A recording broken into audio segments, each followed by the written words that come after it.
I started singing, I think high school na po talaga.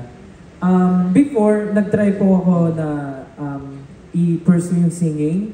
But I guess, iba talaga yung iniisip ko lang nung bata ko. And siguro dahil hindi rin sapat yung parang kakayanan ko, or syempre dahil bata ako, hindi rin kaya ng parents ko supportahan ako financially, parang hindi rin ganun kadali sa akin na mag-aral or mag-take ng mga, alam niyo po yung mga lessons or everything. Kasi nga dahil kapos din po. So parang nag-iisip na lang po ako ng ibang way na pwede kong gawin para lang po ma-express yung sarili ko, yung talent ko, which is nag-focus po ako sa dancing.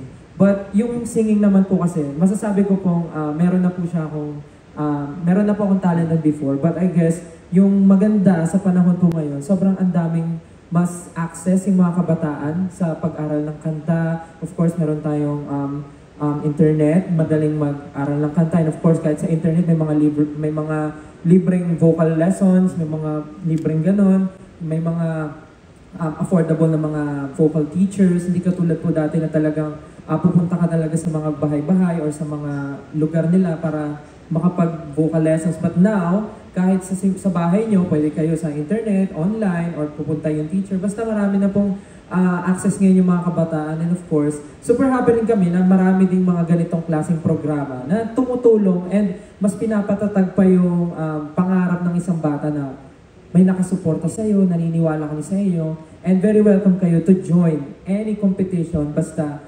naniniwala ka sa sarili mo at alam mo meron kang talento at bagay na bagay ka dito. So, The Voice Kids is very, for me, blessing din. Not only for me, but also to all the talents na handang sumabak dito sa blind audition. Kasama ang kanilang supportive parents. Kaya naman po, ayun, super happy na naging part kami nito dahil magiging bahagi rin kami ng buhay ng mga bata na nangangarap. Katulad namin before. So, ayun po.